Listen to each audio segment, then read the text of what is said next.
1980년대, 90년대에 태어나신 분들이라면 바로 이런 히어로 전대물을 한 번쯤 보셨으리라 봅니다. 비디오 가게에서 정말 대여가 많이 되던 인기가 아주 높은 시리즈들이기도 했는데요. 대표적으로 후레쉬맨, 바이오맨, 마스크맨 등이 유명했으며 각종 완구로도 발매될 정도였습니다. 우리나라에서는 특히 후레쉬맨의 인지도가 높은데요. 대형 팬더사를 거쳐 국내에 수입되었고 전문 성우들의 더빙까지 거쳐낸 작품들이었기 때문에 어린 학생들에게도 접근성이 매우 좋았습니다. 이후에 나온 후발주자 바이오맨 역시도 꽤 높은 인기를 끌었던 작품이었습니다. 그런데 이 바이오맨 시리즈에는 제작되지 못하고 바뀌어버린 에피소드가 존재합니다. 오늘은 그 이야기에 대해 소개해보려 합니다.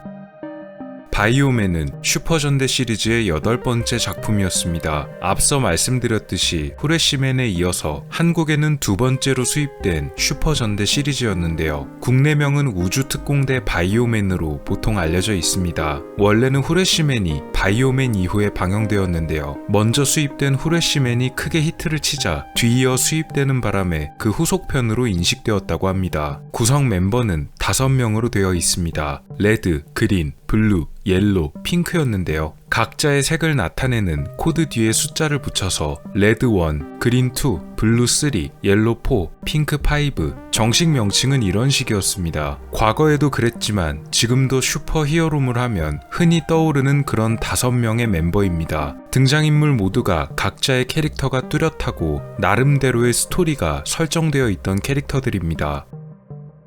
이 멤버들 중 옐로4의 비중이 꽤 컸는데요. 인간일 때의 이름은 코이즈미 미카라는 여성이며 자연을 촬영하는 사진작가를 지망하는 인물입니다. 조상 중에 여성 닌자, 즉 쿠노이치가 있다는 설정도 있습니다. 이 캐릭터를 맡았던 실제 배우는 당시 1962년생이었던 야지마 유키라는 배우였습니다. 옐로4는 서브리더의 역할을 맡기도 했습니다. 보통 이런 전대물에서는 주로 센터에 등장하는 빨강, 즉 레드를 맡은 캐릭터들이 리더를 맡게 되는데요. 그녀는 리더 못지않은 역할을 선보이는 캐릭터였고 덕분에 옐로4의 비중이 꽤 크게 나왔다고 합니다. 그런데 이런 그녀의 캐릭터에게 큰 사건이 하나 벌어집니다.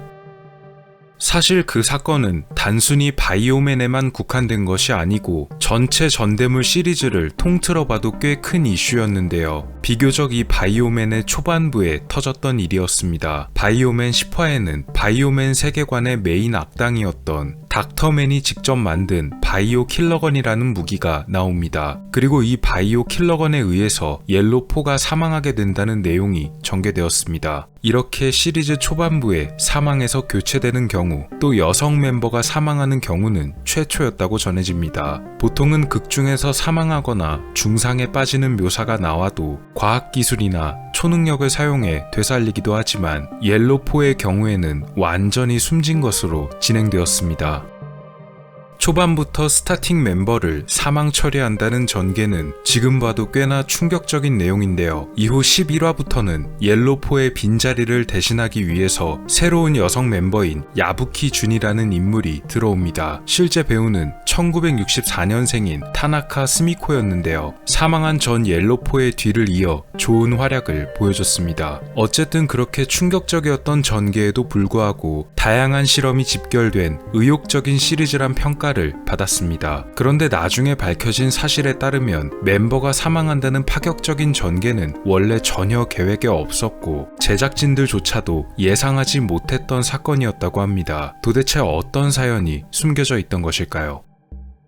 사건이 벌어진 것은 1984년의 촬영 당일이었습니다. 이날 제작진과 출연진들은 누군가를 기다리고 있었습니다. 바로 옐로4의 역할을 맡은 배우 야지마 유키였는데요. 촬영 시간이 이미 꽤 지나갔는데도 불구하고 그녀는 촬영장의 모습을 나타내지 않았습니다. 나머지 4명의 배우들은 카페에서 커피를 마시면서 그녀를 기다리며 여러 이야기를 나누고 있었는데요. 그때 불현듯 레드의 역할을 맡았던 배우 사카모토 료스케가 뭔가 떠올랐다는 듯이 이야기를 꺼냈다고 합니다. 그는 전날 유키의 집까지 그녀를 바래다 주었는데 그녀가 갑자기 사카모토를 바라보면서 다음 날부터 촬영에 나가지 않겠다고 말했다는 것인데요. 그냥 농담이겠거니 하고 대수롭지 않게 여겼지만 실제로 유키가 나타나지 않자 그녀가 했던 말이 농담이 아니었을 수 있겠다고 생각이 들었다고 합니다.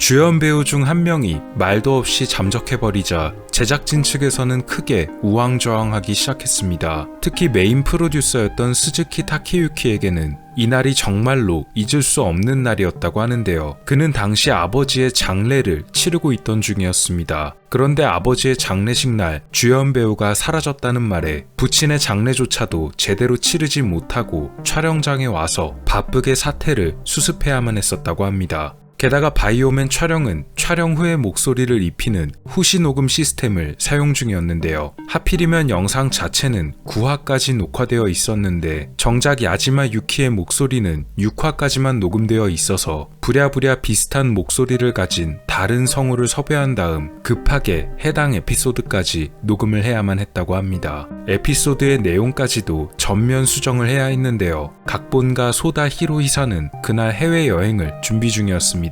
그런데 갑자기 제작사로부터 전화가 걸려왔고 원래 있던 내용을 전부 바꿔야겠다는 소식을 듣게 됩니다. 결국 그는 밤을 새워가며 각본을 수정해야만 했습니다. 아무튼 여러 사람이 엄청나게 고생해야 했다네요.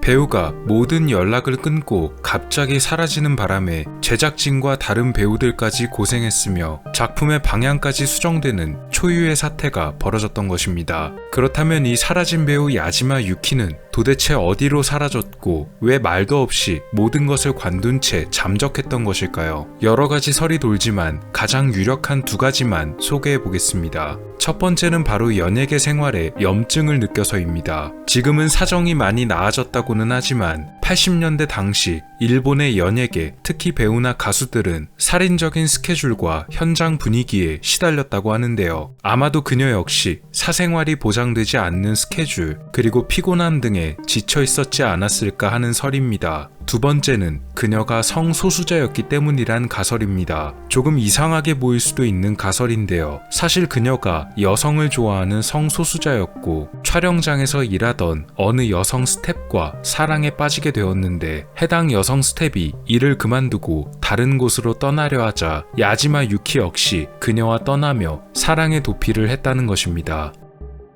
두 가설 중 더 지지를 받았던 것은 첫 번째 가설이었습니다. 그녀가 성소수자였고 사랑의 도피를 했다는 것이 아마 쉽게 받아들여지긴 어려웠기 때문으로 보입니다. 그렇다고는 해도 연예계에 염증을 느껴 떠나게 됐다면 평소 어떤 징후가 보였을 텐데 그런 모습도 거의 없었기에 실제로 그녀가 잠적한 이유가 무엇인지는 정확히 파악하기가 어려웠습니다. 이후 2013년 한 토크쇼에서 놀라운 증언이 나옵니다. 이날 출연했던 두 명의 게스트는 바로 바이오맨에서 그린을 맡았던 오타 나오토라는 배우, 그리고 핑크를 맡았던 마키노 미치코라는 배우였습니다. 놀랍게도 그들은 야지마 유키를 직접 목격했다고 밝혔는데요. 그녀를 목격한 시기는 10년 전인 2003년이었다고 합니다. 이 두 사람은 일본의 치바현 지역에 갔다가 우연히 어느 술집에 들리게 되었는데요. 이 술집은 속칭 오나베 바라고 불리는 술집이었다고 합니다. 오나베는 보통 남장 여자를 지칭하는 단어인데요. 오나베 바는 이런 남장 여자들이 종업원으로 일하면서 고객들에게 서비스를 제공하는 곳입니다. 바로 야지마 유키가 이 오나베 바에서 직접 종업원으로 일하고 있었다는 것입니다. 어쨌든 이들은 그날 자신들이 봤던 남장 여자 종업원이 야지마 유키가 거의 확실히 맞다고 생각하고 있었습니다. 이들이 토크쇼에서 밝혔던 목격담으로 인해서 두 번째 가설에 무게가 더 실리게 되었는데요. 그런데 이들의 증언에는 몇 가지 의문이 존재합니다. 두 배우가 그녀를 본 것은 2003년입니다. 그녀가 실종된 것이 1984년이었으니 거의 20년이 다 되어가는 시간입니다. 무척 오랜 시간이 흐른 뒤에 잠깐 본 것만으로 그 종업원이 야지마 유키 본인이란 것을 어떻게 확신할 수 있을까요? 게다가 그녀는 남장을 하고 있었을 텐데도 말입니다. 또한 다른 사람도 아니고 바이오맨에 직접 출연했던 배우들이 우연히 들렀던 있었던 어느 특이한 술집에서 자신들과 함께 출연했던 사라진 배우를 만났다는 이야기는 어떻게 보면 조금 비현실적으로도 들립니다. 그러니까 우연히 들렀던 술집에서 우연히 만난 종업원이 우연하게도 옛날에 그들과 일하다가 사라졌던 배우였다는 것인데 우연히 이렇게나 겹치는 게 과연 가능했을까요?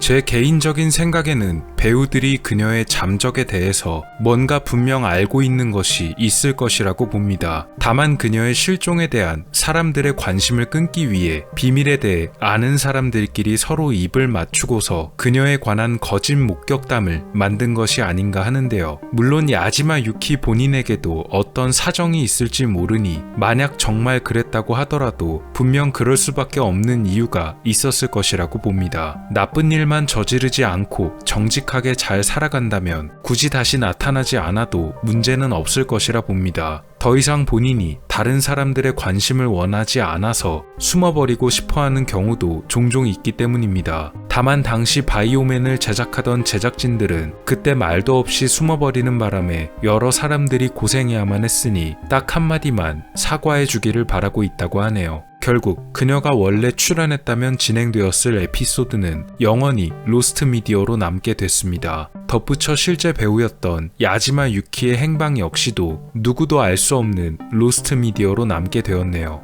현재도 이 사건은 배우 야지마 유키의 행방이 묘연해서 사실상 잠적 내지 실종 사건으로 분류되어 있다고 합니다. 추억의 히어로물이었던 바이오맨에 얽힌 이야기였습니다.